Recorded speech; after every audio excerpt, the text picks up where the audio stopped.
নমস্কাৰ এই মুহূৰ্তত আহি পৰিছে ৰাতিপুৱাৰ কেইবাটাও বিগ ব্ৰেকিং নিউজ। আজি 4 এপ্ৰিল। অসমৰ লগতে ভাৰতৰ বিভিন্ন প্ৰান্তৰ পৰা এনে ধৰণৰ খবৰসমূহ নিতৌ চাবৰ কাৰণে চেনেলটো সাবস্ক্ৰাইব কৰি ভিডিঅ'টোত এটা লাইক কৰি দিব। এই মুহূৰ্তত জনাই আছো এটা ব্ৰেকিং নিউজ। ওয়াকফ বিলক সমৰ্থন কৰি বিপদ মাতি আনিলে মুখ্যমন্ত্ৰী নীতিশ কুমাৰে। ওয়াকফ বিলক সমৰ্থন কৰাৰ বাবে দুজনকৈ মুছলমান নেতাই দল ত্যাগ কৰিছে। নীতিশ কুমাৰ মুছলমানৰ বিৰুদ্ধে যোৱাৰ পিছতেই জেডিইউত খোখনি আৰম্ভ হৈছে। নীতিশৰ সংগ এৰিবলৈ আৰম্ভ কৰিছে এজনকৈ মুছলমান নেতাই। নীতিশ কুমাৰৰ দলৰ পৰা মোহাম্মদ কাছিম আনসাৰী আৰু মোহাম্মদ আশৰাফ আনসাৰীয়ে দল ত্যাগ কৰিছে। দুজন ডাঙৰ নেতা আছিল আৰু দুয়োজন নেতাই ওয়াকফ বিলক সমৰ্থন কৰাৰ বাবে নীতিশ কুমাৰৰ সংগ এৰিছে। পৰৱৰ্তী খবৰ, সাংবাদিক দিলৱাৰ হুছেইন মজুমদাৰৰ গ্ৰেপ্তাৰক লৈ ৰাষ্ট্ৰীয় মানৱ অধিকাৰ আয়োগৰ নিজাববীয়া গোচৰ। অসম আৰক্ষীৰ ডিজিপিলৈ জাননী ৰাষ্ট্ৰীয় মানৱ অধিকাৰ আয়োগৰ। 4 সপ্তাহৰ ভিতৰত বিষয়টো সন্দৰ্ভত প্ৰতিবেদন দাখিলৰ নিৰ্দেশনা। পৰৱৰ্তী খবৰ, অসমত ওয়াকফ বোৰ্ডৰ নামত চলিছিল ব্যাপক দুৰ্নীতি। এবাৰ ওয়াকফ বোৰ্ডৰ প্ৰাক্তন অধ্যক্ষ নেকিবুজ্জামানে এই মন্তব্য কৰিছে। নেকিবুজ্জামানে কৈছে, মই মোৰ নিজৰ কাৰ্যকালত ওয়াকফ বোৰ্ডৰ দুৰ্নীতি উদঙাই দিছিলোঁ। সেই সময়ত কোনো সংগঠনে মোক সহযোগিতা কৰা নাছিল। অসমত ওয়াকফ কেলেংকাৰীক লৈ সৰব হৈ এই মন্তব্য কৰিছে প্ৰাক্তন অধ্যক্ষ নেকিবুজ্জামানে। আন এটা খবৰ, বন্ধুৰ বেশত আমেৰিকাত শত্ৰুতা। মোদীক বন্ধু বুলি কৈও ট্ৰাম্পৰ প্ৰতিশোধ। ভাৰতৰ ওপৰত আৰোপ কৰা হৈছে 26% পাৰস্পৰিক শুল্ক। পৰৱৰ্তী খবৰ, 4জনকৈ বাংলাদেশী নাগৰিকক গ্ৰেপ্তাৰ কৰি পুনৰ বাংলাদেশলৈ উভতাই পঠিয়াইছে শ্ৰীভূমি আৰক্ষীয়ে। মুখ্যমন্ত্ৰী হিমন্ত বিশ্ব শৰ্মাই কৈছে, ইমান মিয়া, নেম আহমেদ, মিয়াজাকি মোহাম্মদ ৰাছেল, আব্দুল কালাম মিয়া আৰু মুন্না নামৰ 5জনকৈ বাংলাদেশী নাগৰিকক অবৈধভাৱে অসমৰ ভূমিত সোমোৱাৰ বাবে শ্ৰীভূমি আৰক্ষীয়ে আটক কৰি উভতাই পঠিয়াবলৈ সক্ষম হৈছে।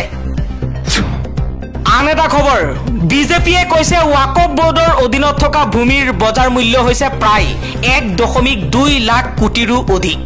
এই সম্পত্তিৰ পৰা বছৰি নিম্নতম আয় হ'ব লাগে 11,837 কোটি টকা। কিন্তু ওয়াকফ বোৰ্ডে বছৰি আয় দেখুৱাই মাত্ৰ 126 কোটি টকা। সেই দুৰ্নীতি ৰোধৰ বাবে প্ৰয়োজন হৈছিল ওয়াকফ আইনৰ সংশোধনী। বিজেপিয়ে কৈছে ওয়াকফ আইনৰ সংশোধনীৰ প্ৰয়োজন কিয় সেই কথা ব্যাখ্যা কৰিছে। এই সম্পত্তিৰ পৰা বছৰি নিম্নতম আয় হ'ব লাগিছিল 11,837 কোটি টকা। কিন্তু ওয়াকফ বোৰ্ডে বছৰি আয় দেখুৱাইছে মাত্ৰ 126 কোটি টকা। আন এটা খবৰ, সংসদত ওয়াকফ বিধেয়ক গৃহীত হোৱাৰ পাছতেই এতিয়া উৎফুল্লিত হৈ পৰিছে মুখ্যমন্ত্ৰী হিমন্ত বিশ্ব শৰ্মা। মুখ্যমন্ত্ৰী শৰ্মাই কৈছে, লোকসভাত কেন্দ্ৰীয় গৃহমন্ত্ৰী অমিত শ্বাহ আৰু প্ৰধানমন্ত্ৰী নৰেন্দ্ৰ মোদী ডাঙৰীয়াৰ দূৰদৰ্শী নেতৃত্বত এখন নতুন ভাৰতৰ স্বপ্নক বাস্তৱায়িতকৰণৰ দিশত সবল খোজ পেলাই সাহস আৰু দৃঢ়তাক শক্তিশালীভাৱে প্ৰতিষ্ঠা কৰিছে। 370 অনুচ্ছেদ বাতিলৰ পৰা আৰম্ভ কৰি নাগৰিকত্ব সংশোধনী আইন প্ৰণয়ন কৰা, 3 তালাক বিলুপ্ত কৰাৰ পৰা ইউনিফৰ্ম চিভিল কোডৰ দিশত অগ্ৰগতি তথা শেহতীয়াকৈ ওয়াকফ আইন সংশোধন কৰালৈকে ইয়া আমাৰ সভ্যতা সংস্কৃতি ৰক্ষাৰ একোটা সাহসী পদক্ষেপ বুলি মন্তব্য কৰিছে হিমন্ত বিশ্ব শৰ্মাই। ভাৰতবৰ্ষই নিজৰ শিপাক সন্মান জনাইছে। স্পষ্টবাদিতা, সাহস আৰু দৃঢ়তাৰে আজি ভাৰতবৰ্ষই নিজৰ গতিপথ নিৰ্ধাৰণ কৰিছে বুলি মন্তব্য কৰিছে মুখ্যমন্ত্ৰী হিমন্ত বিশ্ব শৰ্মাই। পৰৱৰ্তী খবৰ, অসম প্ৰদেশ কংগ্ৰেছ কমিটিৰ মুখপাত্ৰ ৰিতম সিঙক পুনৰবাৰ গ্ৰেপ্তাৰ কৰা কাণ্ডই মুখ্যমন্ত্ৰী হিমন্ত বিশ্ব শৰ্মাৰ স্বৈৰাচাৰিতা আৰু দমনমূলক ৰাজনীতি প্ৰকাশ কৰিছে। মুখ্যমন্ত্ৰী হিমন্ত বিশ্ব শৰ্মাৰ বিৰুদ্ধে সৰব হৈ এই মন্তব্য কৰিছে অসম প্ৰদেশ কংগ্ৰেছে। আন এটা খবৰ, চৰকাৰী সভাত ৰাজহুৱাকৈ এগৰাকী অনুসূচিত জাতিৰ মহিলাক অপমান কৰিছে বিজেপি নেতাই। মুখ্যমন্ত্ৰী হিমন্ত বিশ্ব শৰ্মাক এতিয়া প্ৰশ্ন কৰিছে যে বিজেপি নেতাৰ বিৰুদ্ধে মহিলাক অসন্মান কৰাৰ বাবে কি ব্যৱস্থা গ্ৰহণ কৰিব। অখিল গগৈয়ে কিছু সময় পূৰ্বে ফেচবুক পোষ্টত কৈছে, জয়ন্ত হাজৰিকা ওৰফে কুশল দুৱৰীয়ে শিৱসাগৰ সমষ্টিৰ গৌৰীসাগৰ ব্লকত 2 এপ্ৰিলত অনুষ্ঠিত হোৱা এখন চৰকাৰী সভাত ৰাজহুৱাকৈ এগৰাকী অনুসূচিত জাতিৰ মহিলা মগ্ৰাহাটৰ শ্ৰী জোতা নিতুমণি দাসক কৰা অশালীন ব্যৱহাৰ আৰু তাৰ পাছত সভাত হোৱা প্ৰতিক্ৰিয়া চাওক।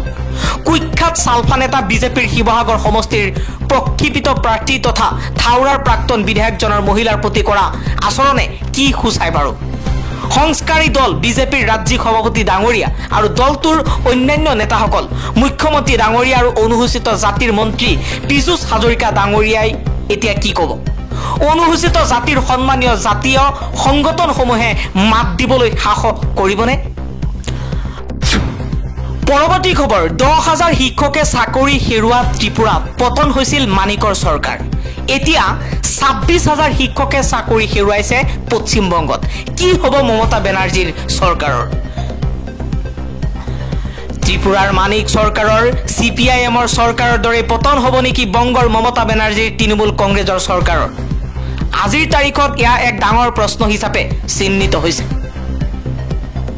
পশ্চিমবংগত তৃতীয়টো কাৰ্যকাল শেষ কৰিবলৈ ওলোৱা মমতা বেনাৰ্জীৰ চৰকাৰ নিৰ্বাচনৰ ঠিক আগে আগে বিপদত পৰিছে উচ্চতম ন্যায়ালয়ৰ এক ৰায়ৰ বাবে। 2018 চনত ত্ৰিপুৰাত পতন হৈছিল মানিক চৰকাৰৰ নেতৃত্বাধীন CPIMৰ চৰকাৰৰ। মানিক চৰকাৰৰ পতনৰো এক ডাঙৰ কাৰণ আছিল উচ্চতম ন্যায়ালয়ে এক বিশেষ ৰায়। 2010 আৰু 2013 চনত দুটা পৰ্যায়ত ত্ৰিপুৰাৰ বিদ্যালয় শিক্ষা বিভাগে বিভিন্ন স্তৰত নিযুক্তি দিছিল 10,323 গৰাকী শিক্ষকক।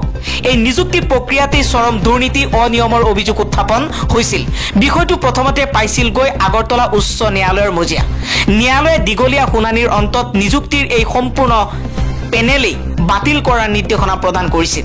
আগৰতলা উচ্চ ন্যায়ালয়ৰ সেই নিৰ্দেশক মানিক চৰকাৰে প্ৰত্যাহ্বান জনাই উচ্চতম ন্যায়ালয়ক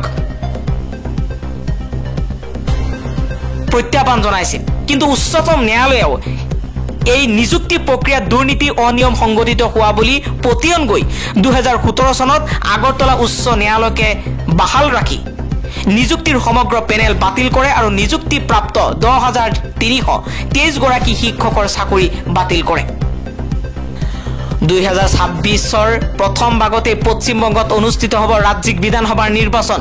এই নিৰ্বাচনৰ ঠিক এটা বছৰৰ পূৰ্বে পশ্চিমবংগৰ চৰকাৰেও নিযুক্তি দিয়া প্ৰায় 26,000 শিক্ষকৰ চাকৰি বাতিল কৰিছে উচ্চতম ন্যায়ালয়ে। 2024 এপ্ৰিলত কলিকতা উচ্চ ন্যায়ালয়ে দিয়া ৰায়কেই বাহাল ৰাখি উচ্চতম ন্যায়ালয়ে এই ৰায় প্ৰদান কৰাৰ পাছতেই সমগ্ৰ পশ্চিমবংগত এক হাহাকাৰময় পৰিস্থিতিৰ সূচনা হৈছে। আন এটা খবৰ, ৱাকফ সংশোধনী বিধেয়কৰ বিৰুদ্ধে উচ্চতম ন্যায়ালয়লৈ যাব MK ষ্টেলিন। লোকসভাত গৃহীত হোৱা ৱাকফ সংশোধনীয় বিধেয়ক 2024ৰ জৰিয়তে কেন্দ্ৰীয় চৰকাৰে সংবিধানৰ ওপৰত আক্ৰমণ কৰাৰ অভিযোগ উত্থাপন কৰি উচ্চতম ন্যায়ালয়ৰ দ্বাৰস্থ হোৱাৰ হুংকাৰ দিছে MK ষ্টেলিনে। ষ্টেলিনৰ মতে ৱাকফ সংশোধনী বিধেয়কৰ জৰিয়তে সংবিধানৰ ওপৰত আক্ৰমণ কৰা হৈছে। ইয়াৰ জৰিয়তে সাম্প্ৰদায়িক সম্প্ৰীতি বিনষ্ট কৰাৰ প্ৰয়াস কৰা বুলিও অভিযোগ উত্থাপন কৰিছে DMKৰ মুৰব্বীগৰাকীয়ে। ষ্টেলিনে কৈছে যে তেওঁৰ দলে এই বিধেয়কক প্ৰত্যাহ্বান জনাই উচ্চতম ন্যায়ালয়ৰ কাষ চাপিব। লোকসভাত ৱাকফ বিধেয়কৰ সন্দৰ্ভত দীৰ্ঘ সময় ধৰি চলা বিতৰ্কৰ অন্তত এই বিধেয়কখন গৃহীত হৈছিল। বিধেয়কখনৰ সপক্ষে 288 জন সাংসদে আৰু বিপক্ষে 232 জনকৈ সাংসদে ভোটদান কৰিছিল। ৰাজ্যসভাত এই বিধেয়কখন উত্থাপন কৰা হৈছে। ইতিমধ্যে DMK নেতৃত্বাধীন চৰকাৰে এই বিধেয়কখনৰ বিৰোধিতা কৰি তামিলনাডু বিধানসভাত এক প্ৰস্তাৱ গৃহীত কৰিছে। বন ধ্বংসৰ সকলো কাৰ্যকলাপ বন্ধ কৰক, তেলেংগানা চৰকাৰলৈ নিৰ্দেশনা উচ্চতম ন্যায়ালয়ৰ। সৰ্বত্ৰে চলা প্ৰতিবাদৰ মাজতে তেলেংগানা চৰকাৰে হায়দৰাবাদ বিশ্ববিদ্যালয়ৰ ওচৰত থকা বন ধ্বংস কাৰ্যকলাপত নিষেধাজ্ঞা আৰোপ কৰিছে দেশৰ সৰ্বোচ্চ ন্যায়ালয়। তেলেংগানাত চলা বন ধ্বংসৰ সকলো কাম বন্ধ কৰিবলৈ কাৰা নিৰ্দেশনা দিছে উচ্চতম ন্যায়ালয়ৰ বিচাৰপীঠে। ন্যায়ালয়ৰ ন্যায়াধী BR গাভাই আৰু আগাষ্টিন জৰ্জ মাছিখৰ বিচাৰপীঠে কৈছে যে তেলেংগানা উচ্চ ন্যায়ালয়ে দাখিল কৰা অন্তৱৰ্তীকালীন প্ৰতিবেদনত বনাঞ্চল ধ্বংসৰ এক আতংকজনক ছবি দেখা গৈছে। পৰৱৰ্তী খবৰ ৱাকফ বিধেয়কক লৈ সৰব হৈ পৰিছে আছাদুদ্দিন ওৱেইচি। ওৱেইচিয়ে কৈছে যদি কোনো হিন্দু মানুহৰ দুটা সন্তান থাকে তেতিয়া তেওঁ নিজৰ সম্পূৰ্ণ সম্পত্তি তেওঁৰ এজন সন্তানক দিব পাৰে, কোনো বাধা নাই। আৰু চৰকাৰে আমাক কৈছে যে ল'ৰা ছোৱালীক চিন্তা কৰিব নালাগে।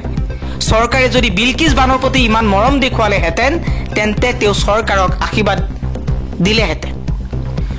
ৱাকফৰ সম্পত্তি বিক্ৰী কৰিলে 2 বছৰৰ শাস্তি আছিল, কিন্তু চৰকাৰে 6 মাহ কিয় কৰিলে? এই ৱাকফ সংশোধনী বিধেয়কৰ উদ্দেশ্য কেৱল মুছলমানক অপমান কৰা। ওৱেইচিয়ে লগতে কৈছে 1976 চনত তদানীন্তন প্ৰধানমন্ত্ৰী ইন্দিৰা গান্ধীয়ে দিল্লীৰ 123টা সম্পত্তি ৱাকফ বোৰ্ডক ঘূৰাই দিবলৈ কৈছিল, যদিও চৰকাৰে সেয়া আজিলৈকে মানি নললে। পৰৱৰ্তী খবৰ ভাৰত থাইলেণ্ডৰ মাজত কৌশলগত অংশীদাৰিত্বৰ ঘোষণা। ভাৰত আৰু থাইলেণ্ডৰ দীৰ্ঘদিনীয়া বন্ধুত্বত নতুন শক্তি আৰু গতি সংযোজন কৰি বৃহস্পতিবাৰে বেংককৰ চৰকাৰী আৱাসত থাইলেণ্ডৰ প্ৰধানমন্ত্ৰী পেটংটাৰ্ণ চিনাৱাজাত্ৰাৰ সৈতে এক ফলপ্ৰসূ বৈঠকত মিলিত হৈছে প্ৰধানমন্ত্ৰী নৰেন্দ্ৰ মোদী। এই বৈঠকৰ সময়ত দুয়োগৰাকী নেতাই দ্বিপাক্ষিক সহযোগিতাৰ বিভিন্ন ক্ষেত্ৰত বিতংভাৱে আলোচনা কৰি দুয়োখন দেশৰ মাজৰ সম্পৰ্ক কৌশলগত অংশীদাৰিত্বৰ পৰ্যায়লৈ উন্নীত কৰাৰ সিদ্ধান্ত গ্ৰহণ কৰিছে। এই ভ্ৰমণৰ সময়ত ভাৰত আৰু থাইলেণ্ডে বিভিন্ন ক্ষেত্ৰত কেইবাখনো বুজাবুজি চুক্তিত স্বাক্ষৰ কৰে, যাৰ ফলত দুয়োখন দেশৰ সম্পৰ্ক আৰু অধিক গভীৰ হ'ব। মোদী আৰু চিনাৱাত্ৰাৰ মাজত হোৱা বৈঠকৰ পিছত ভাৰত থাইলেণ্ডৰ কৌশলগত অংশীদাৰিত্ব স্থাপনৰ বাবে এক যৌথ ঘোষণাত স্বাক্ষৰ কৰা হয়। আন এটা খবৰ ৰাজ্যপাল মুখ্যমন্ত্ৰীৰ উপস্থিতিত কলাক্ষেত্ৰত অসম বৈভৱ, অসম সৌৰভ আৰু অসম গৌৰৱ সন্মান প্ৰদান কৰা হৈছে। আগবঢ়োৱা হৈছে ৰাজ্যৰ সৰ্বোচ্চ অসামৰিক সন্মান 2024। লেফটেনেণ্ট জেনেৰেল ৰাণা প্ৰতাপ কলিতালৈ অসম বৈভৱ বঁটা প্ৰদান কৰা হৈছে।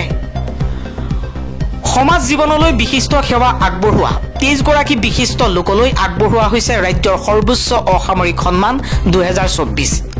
বৃহস্পতিবাৰে গুৱাহাটীৰ শ্ৰীমন্ত শংকৰদেৱ কলাক্ষেত্ৰত এক গাম্ভীৰ্যপূৰ্ণ অনুষ্ঠানত ৰাজ্যৰ সৰ্বোচ্চ অসামৰিক সন্মান 2024 অসম বৈভৱ, অসম সৌৰভ আৰু অসম গৌৰৱ সন্মান 20 গৰাকী বিশিষ্ট ব্যক্তি আৰু 3টা সংস্থালৈ আগবঢ়োৱা হৈছে।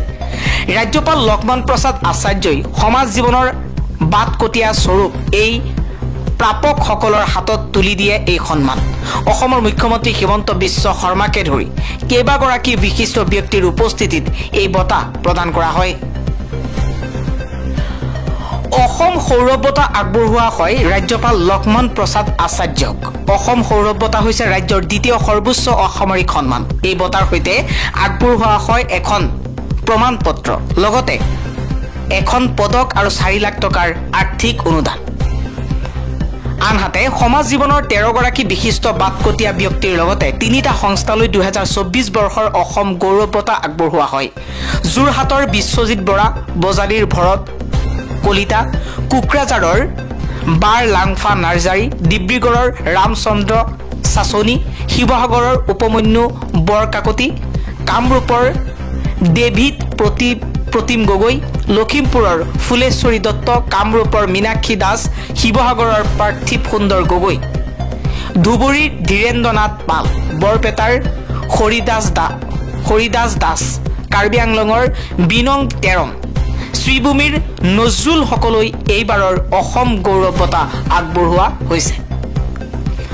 আনহাতে প্ৰথমবাৰলৈ পৰিৱেশ আৰু জৈৱ সংৰক্ষণৰ লগত জড়িত 3 সংস্থালৈ অসম গৌৰৱ বঁটা আগবঢ়োৱা হৈছে। এই 3টা সংস্থা হৈছে কলিয়াবৰৰ চৌৰেন আহেম, তিনিচুকীয়াৰ বাৰেকুৰি গাঁও, নগাঁৱৰ হাতীবন্ধু। অসম গৌৰৱ বঁটা হ'ল ৰাজ্যৰ 3য় সৰ্বোচ্চ অসামৰিক সন্মান। এই বঁটাৰ সৈতে প্ৰদান কৰা হয় এখন প্ৰমাণ পত্ৰ, এখন পদক আৰু 3 লাখ টকাৰ আৰ্থিক অনুদান।